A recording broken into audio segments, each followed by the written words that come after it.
Winnipeg Harvest is a not-for-profit community-based organization that's been helping feed those who are hungry around the community for decades. With COVID-19 shaking employment stability for many, Winnipeg Harvest is continuing to step up and help those in need. CEO Keren Taylor-Hughes is here with me now to share how their organization is coping with new demand and social distancing protocols. So, how has Winnipeg Harvest been handling everything that's been going on for the last month or so? You know what? I am really proud of we call our staff crew here. And I'm really proud of them because we noted on when things started to change, and that our most dramatic change was the week of the 9th when we realized our food donations from our corporate retail program almost dried up completely. That's a big part of how we get food in our building is through the corporate retail program. So we recognized that was going to be a problem. So we just started looking at how we could access food to purchase for families that we serve. And then secondly, we recognized with the new health orders around social distancing that we would have to change how we do our work. So we had to stop and as a group figure out how do we address this need, but at the same time ensure that we're keeping people safe that are coming here to volunteer.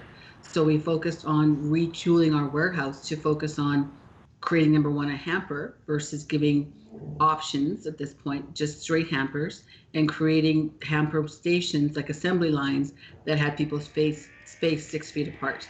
So we were able to do that in about 3 days. On any typical day prior to COVID, we'd have between 50 and 100 or so volunteers every day, and then maybe up to the same in the evening. So we would see sometimes up to 200 volunteers come through our doors every day.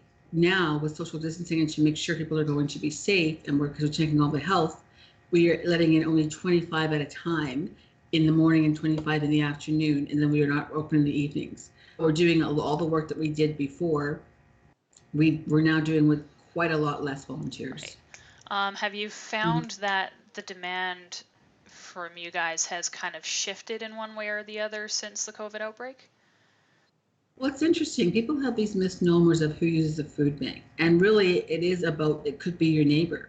So you could drive a car, have a home, but if you lose your job and your car's the only way to get your kids to school or get you to work, then you're going to try and make sure you can maintain that. But then when you're paying your other bills, all of a sudden you're going to be short on food.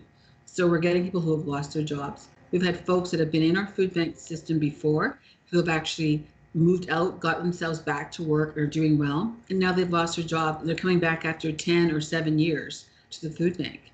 And we're now seeing a great increase in students because students had a lot of jobs in restaurants as they were going to university, et cetera, because we have food banks on every university campus, post-secondary campus in the province. So they're really feeling the crunch. So we're seeing a lot of students now coming in because they're not working and they don't have money. But the sad thing is that people don't quite understand is when people go through these kind of economic turn systems, it takes a long time to recover. So we're seeing and anticipating by the end of the month, we'll see a 30% rise in our food bank use from all across the province. And in that case, we know that will probably stay that way for the next anywhere from 1 to 2 years, because by the time you get back to work and you've had all your payments deferred, you have to catch up, plus keep on top of the ones you already have.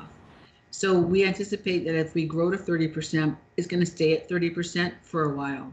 I saw something on your website about call to action, shop local to help people, filling tins with tins and bins, that kind of stuff. Can you tell me a bit about that stuff that's going on? Sure. We definitely know people are in the grocery stores because they're buying a lot of food. So we're saying if you're buying these tin goods, can you buy 1 or 2 tins and throw them in the bin for harvest? Because it goes a long way.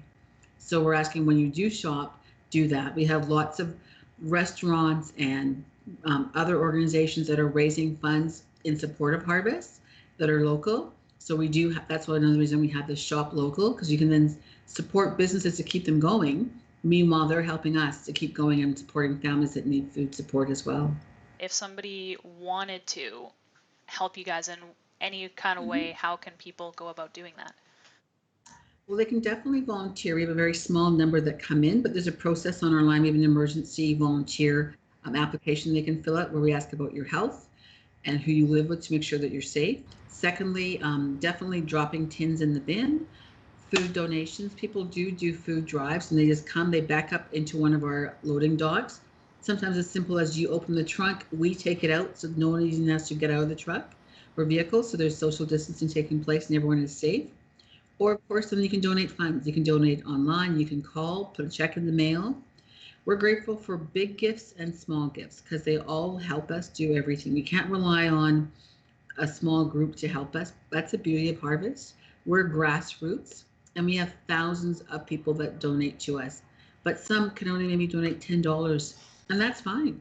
We're happy to feel that they think people having food is important, and we're grateful for that.